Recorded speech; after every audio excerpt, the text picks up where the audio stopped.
అన్న. నరేందర్ ఏ ఊరు మీది? నర్సాపూర్. టౌన్‌లో ఉంటారా? నర్సాపూర్ టౌన్లో ఉంటాం. ఓటు ఉందా మీకీడ? ఓటు ఉంది. ఓకే. రాజకీయాలు వస్తున్నాయి కదా! లోక్‌సభ ఎలక్షన్‌లు వస్తున్నాయి. ఏంది పరిస్థితి?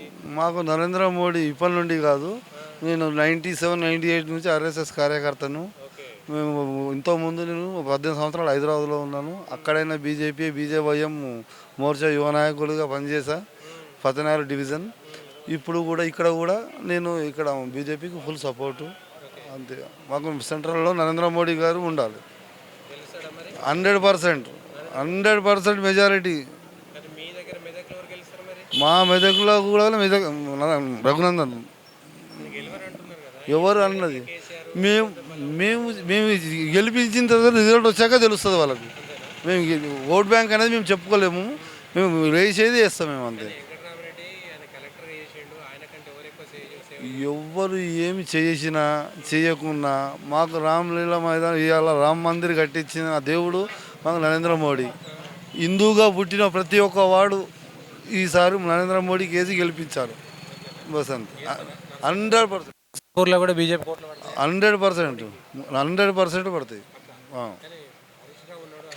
హరీష్ రావు కానీ ఎవ్వరు రాని, రేవంత్ రెడ్డి రాని, 100% మాత్రమే హిందువుగా పుట్టినవాడు ఆఖరికి వాడు హరీష్ రావు అయినా సరే కానీ బీజేపీకి వేయాలి. ఆ. ఇది వాస్తవంగా మెదక్‌లో వేసే అవకాశం 100%. అది ఎవరు చెప్పలేరు. లోపల లోపల పోయి సైలెంట్గా పడిపోతాయి ఓట్లు. నరసాపూర్ ఓట్ బ్యాంకే అంత. కానీ ఇక్కడ అంతకుముందు టీఆర్ఎస్ గెలిచింది బలంగా ఉంది కదా! ఎమ్మెల్యేది వేరు, ఎంపీది వేరు.